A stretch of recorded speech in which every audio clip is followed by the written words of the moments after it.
Imagine a high-stakes game of international chess where Europe's leaders are scrambling to protect a vulnerable ally, but one wrong move could cost them everything: credibility, allies, and perhaps even the peace itself. That's the tense reality unfolding with the EU's fumbling attempts to back Ukraine amid Russia's aggression and Donald Trump's wild-card diplomacy. But here's where it gets controversial: is it ethical, or even legal, to seize frozen Russian assets to fund Ukraine's defense? Let's dive deeper into these unfolding dramas, breaking it down step by step so even newcomers to geopolitics can follow along. At the heart of the tension is a damning admission from a Belgian commissioner: the European Union simply isn't prepared to tap into Russian assets as a loan for Ukraine. This idea gained traction after President Trump's bold confrontation with Putin, where he reportedly delivered a stinging rebuke, think sharp words that could echo through history. European leaders like Ursula von der Leyen and Antonio Costa hope to capitalize on that momentum to secure funding for Ukraine by raiding assets frozen in EU banks, essentially using Russia's own money against it. For beginners, this means money and resources tied up due to sanctions, which some argue should be redirected to help a war-torn nation. But the EU chief stumbled, losing significant credibility in the process.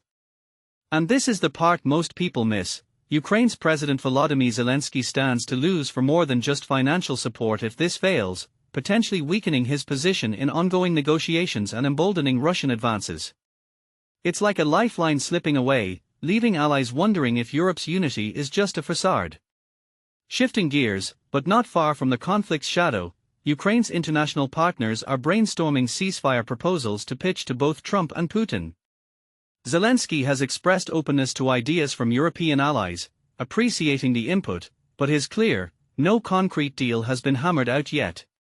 Picture this as diplomats sketching out terms on a whiteboard: end-of-fighting scenarios, territorial compromises, and security guarantees, while Zelenskyy plays a cautious game, ensuring Ukraine's voice isn't drowned out.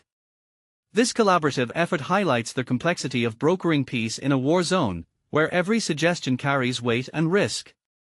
For example, imagine trying to mediate between a superpower like the US and a belligerent Russia. It's not unlike negotiating a family feud, but with global stakes. And speaking of influential figures, the spotlight dims on Emmanuel Macron, once hailed as Europe's visionary leader. His domestic troubles back home in France, think political scandals and economic woes, have clouded his grand ambitions for the EU, eroding his clout among fellow leaders. For those new to this, Macron envisioned a more united, powerful Europe capable of standing tall on the world stage, but internal crises have sidelined those dreams. It's a reminder that personal leadership challenges can ripple outward, affecting international relations. Controversially, some argue this weakens Europe's overall stance against Russia, potentially leaving Ukraine more isolated. Do you think Macron's waning influence is a symptom of deeper EU fractures, or just a temporary setback? These developments raise big questions. Should the EU risk legal battles by seizing Russian assets, even if it means saving lives in Ukraine? Is Trump's involvement a game-changer or just more chaos? And what if Macron's decline signals the end of Europe's bold era? Share your thoughts in the comments. Do you agree with raiding assets, or see it as a dangerous precedent? Let's spark a conversation on Europe's role in this turbulent world.